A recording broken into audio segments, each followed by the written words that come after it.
Hello everyone, আসসালামু আলাইকুম। পুষ্প lifestyle থেকে আমি পুষ্প নতুন আরেকটি ব্লগ নিয়ে চলে আসলাম। কাছে এবং দূরে যে যেখান থেকে আমার ভিডিওটি দেখছেন, আশা করছি সবাই পরিবার পরিজন নিয়ে সুস্থ আছেন, ভালো আছেন। আমিও ভালো নেই। কিছুদিন ধরে আমার মন মানসিকতা খুবই খারাপ, তো আপনাদের সাথে অবশ্যই শেয়ার করছি। যারা বাসার জন্য শখ করে একটা টিভি কিনতে চান, যে আমি টিভি কিনবো বা কি টিভি কিনবো, কোথায় থেকে কিনবো, আমার ভিডিওটি দেখবেন, তাহলে কিন্তু কিছু না কিছু একটা অভিজ্ঞতা অর্জন করতে পারবেন। আমি কিভাবে টিভি কিনে প্রতারণার শিকার হয়েছি, আজকের ভিডিওতে কিন্তু সম্পূর্ণ আপনাদের সাথে আলোচনা করব। আমাদের মতো কিছু অসহায় মানুষ আছে, বাসার জন্য শখ করে একটা জিনিস কিনে নিয়ে আসি, আমরা কিন্তু নকল বা অরিজিনাল জিনিসটা আসলে চিনতে পারি না।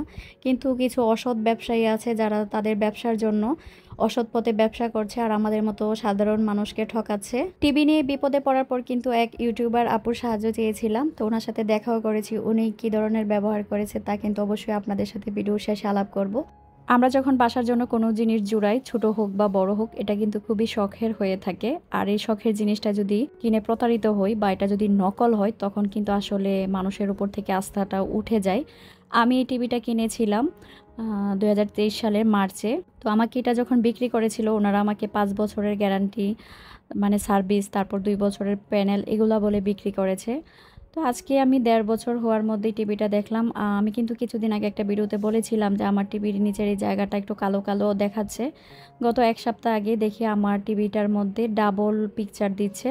তো আমি দোকানে যোগাযোগ করার পর ওনাদের জিজ্ঞেস করলাম যে আমি আপনার এই দোকান থেকে টিভিটা নিয়েছিলাম, আপনারা কিভাবে সার্ভিস দিবেন।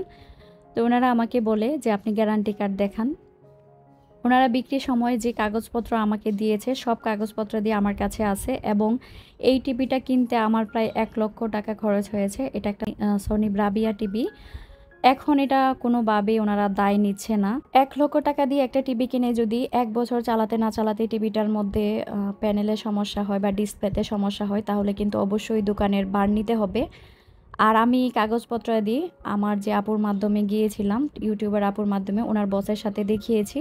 তো উনি বলেছে যে এটা অরিজিনাল টিভি না। তো আপনারা কিন্তু অবশ্যই আমাকে কমেন্ট করে জানাবেন ওনাদের বিরুদ্ধে কি আসলে আইনি কোনো পদক্ষেপ নিতে পারবো কিনা বা নিতে পারি কিনা।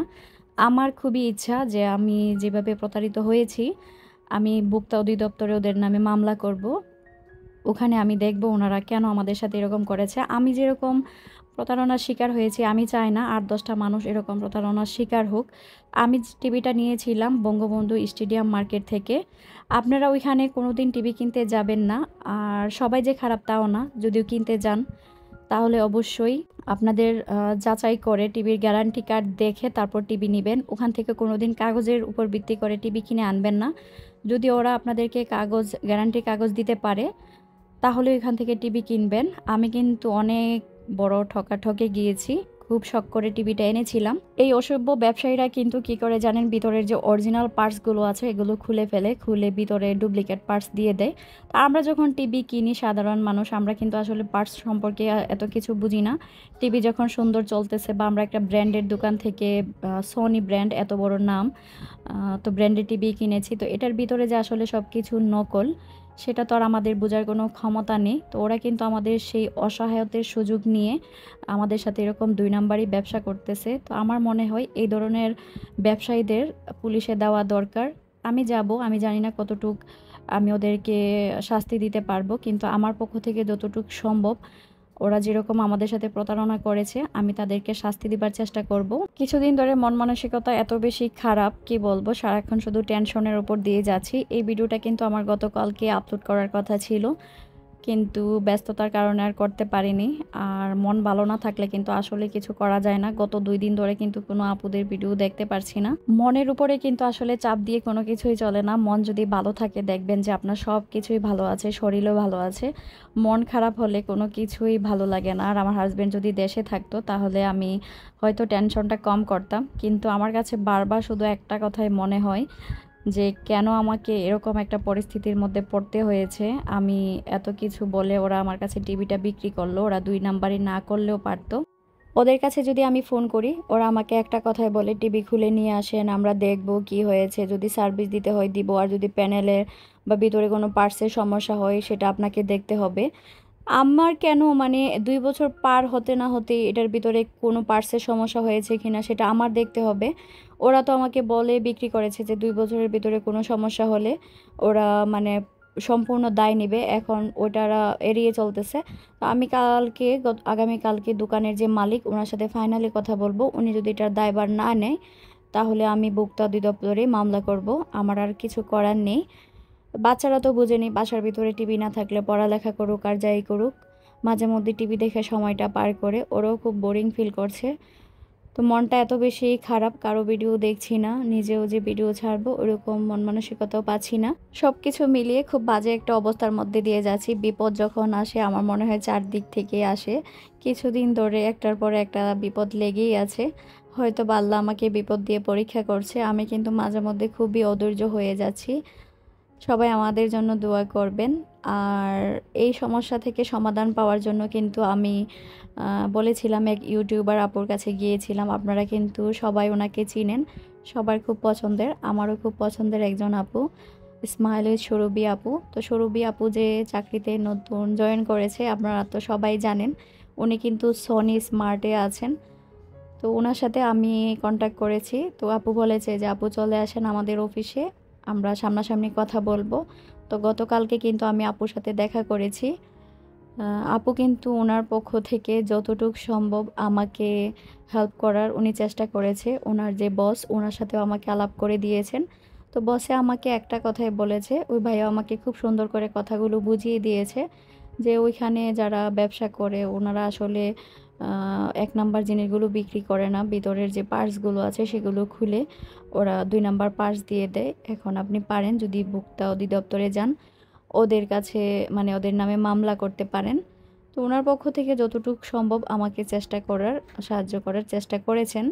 এখন সৌরভী আপুর কথা বলতে চাই। আসলে মানুষকে সামনাসামনি না দেখলে বোঝা যায় না মানুষ যে কতটা মিশুক আর ভালোবাসতে পারে। আমাকে কিন্তু আপু এমনভাবে আপন করে নিয়েছে মনে হচ্ছে যে নিজের বোন। গতকালকে ওনাদের এখানে একটা প্রোগ্রাম ছিল, সেই প্রোগ্রামের ফাঁকেই কিন্তু আমাকে উনি ২ ঘন্টা সময় দিয়েছে ওনার পক্ষ থেকে যতটুকু সম্ভব। উনি কিন্তু আমাকে কোল্ড কফি খাইয়েছে। আমি বলেছিলাম আপু বিলটা আমি দেই। আপু বলেছে যে না, আপনি এখন আমার গেস্ট, সেজন্য বিল আমি দিব। আমি যখন উত্তরাতে যাব তখন আপনি আমাকে খাওয়াবেন। আমাকে তো উনি এত আপ্যায়ন করেছে, সাথে কিন্তু আমার বাচ্চাদের জন্য এই খাবারগুলো দিয়ে দিয়েছে। আসলে সামনাসামনি মানুষকে না দেখলে বোঝা যায় না তো মানুষ যে কত ভালো হতে পারে।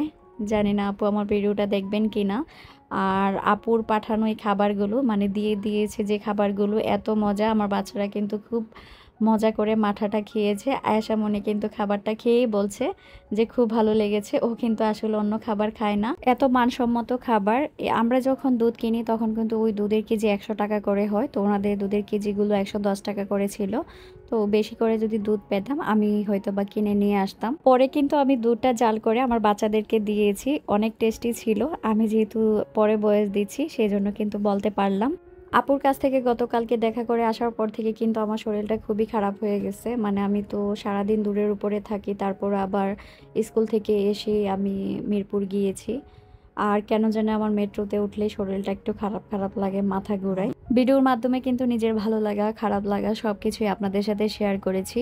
আর সুরভি আপুর সাথে দেখা হয়ে একটা জিনিস মনে হলো, উনি আসলে অবশ্যই ভালো মানুষ আর অলরাউন্ডার একজন মানুষ। ফ্রিল্যান্সিং, তারপর ইউটিউবিং, নতুন চাকরি, বাচ্চা, সংসার খেয়াল রাখা। আপুকে কিন্তু অনেক অনেক ধন্যবাদ যে আপু আমাকে ওনার মূল্যবান সময়টা দিয়েছে। তিক্ততা, বিরক্ততা, ভালো লাগা, খারাপ লাগা সব কিছু নিয়ে কিন্তু ভিডিওতে আলোচনা করেছি। ভিডিও সম্পর্কে কিছুই বলিনি। এখানে কিন্তু আমি অনেকগুলো আমড়া কেটে নিয়েছি। আমি কিন্তু বলেছিলাম যে আমার বড় ছেলের আমড়া খুবই পছন্দ। ও দেখা যায় যখন তখন এসে আমাকে বলে যে আম্মু আমড়া কেটে দাও। তো ওর জন্য কি করি, আমি এখন একটা জিনিস করছি ইদানিং, ওর জন্য কিছু আমড়া কেটে বক্সে রেখে দিলাম। ওর যখন ইচ্ছা তখন কিন্তু ও নিয়ে খেতে পারবে। আর আমার মায়ের জন্য মিষ্টি এনেছিলাম, মিষ্টিটাও রেখে দিলাম। ও মিষ্টি খুব পছন্দ করে। তো বক্সটা করে যদি ফ্রিজে রাখি দেখা যায় যে মিষ্টি শেষ হয়ে যায়, বক্সটা ফ্রিজেই পড়ে থাকে। সেজন্য কিন্তু একটা টিফিন বক্সের মধ্যে রেখে দিলাম। আর লবণ মরিচ করে নিচ্ছি। এর মধ্যে আমি কিন্তু দুপুরবেলা ওয়াশিং মেশিনে কাপড় দিয়েছিলাম, কাপড়গুলো কিন্তু মেশিনেই ছিল, নাড়াও হয়নি। এখন আমি এগুলো বের করে নেড়ে দিব, ওদেরকে পড়াচ্ছি, সাথে কিন্তু সংসারের অন্যান্য কাজগুলো করে নিচ্ছি। এত লম্বা সময় জানি না কোন কোন আপুরা আমার সাথে আছেন। যে আপুরা আমার সাথেই থেকে থাকেন আপনারা কিন্তু ভিডিওটিতে একটা লাইক দিয়ে ভিডিওটি কন্টিনিউ করবেন। আর ভিডিওটি দেখতে দেখতে যদি ভিডিওর কোনো অংশ একটু হলেও ভালো লেগে যায় তাহলে কিন্তু আমার চ্যানেলটি সাবস্ক্রাইব করে পাশে থাকা বেল আইকনটি ক্লিক করে দিবেন। আমি যদি কোনো নতুন ভিডিও আপলোড করি সাথে সাথে কিন্তু আপনাদের কাছে নোটিফিকেশন চলে যাবে। আর আপনারা কিন্তু আপনাদের সময় সুযোগ করে আমার ভিডিওটা দেখে নিতে পারবেন। আর যাদের ভিডিও আমি গত 2 দিন ধরে দেখতে পারি নাই সে আপুদেরকে বলছি, আসলে মনটা ভালো ছিল না সেজন্য আপনাদেরকে সময় দিতে পারিনি। তার মানে এই নয় যে আপনারা আমাকে ভুলে যাবেন বা আমার চ্যানেলের ভিডিওগুলো দেখবেন না। ভালোবাসলে তো অবশ্যই আমার ভিডিওগুলো দেখবেন। সেই ভালোবাসার স্বার্থেই কিন্তু আপনাদের কাছে রিকোয়েস্ট করছি আমার পুরোটা ভিডিও জুড়ে থাকবেন। আর এখন কিন্তু আমি বিছানার কিছু চাদর ভাঁজ করে নিচ্ছি। তো বিছানার চাদরগুলো ভাঁজ করে কিন্তু আলমারির ভিতরে রেখে দিব। নিচে কিছু ছোট কাপড়ও আছে সেগুলোও ভাঁজ করব। কাজের কিন্তু শেষ নেই। শরীর ভালো হোক বা খারাপ হোক সংসারের কাজগুলো কিন্তু করতেই হবে। আর আজকের ভিডিওতে কিন্তু অনেক ভুলভাল বলেছি। শরীরও ভালো না, মনও ভালো না। যারা আমার ভিডিওটি দেখবেন ভুলভাল ধরলে কিন্তু অবশ্যই মাফ করে দিবেন যে কেন উনিও তো ভুলভাল বলে। চেষ্টা করি সঠিক বলার, কিন্তু যখন আর ভালো লাগে না তখন ভুল কথাও বের হয়ে আসে। তো আজকের জন্য কিন্তু এখানেই বিদায় নিয়ে নিব। আবার কিন্তু চলে আসবো নতুন আরেকটি ভিডিও নিয়ে। আপনারা সবাই ভালো থাকবেন। আমি আমার পরিবারের জন্য অবশ্যই দোয়া করবেন। আল্লাহ হাফিজ।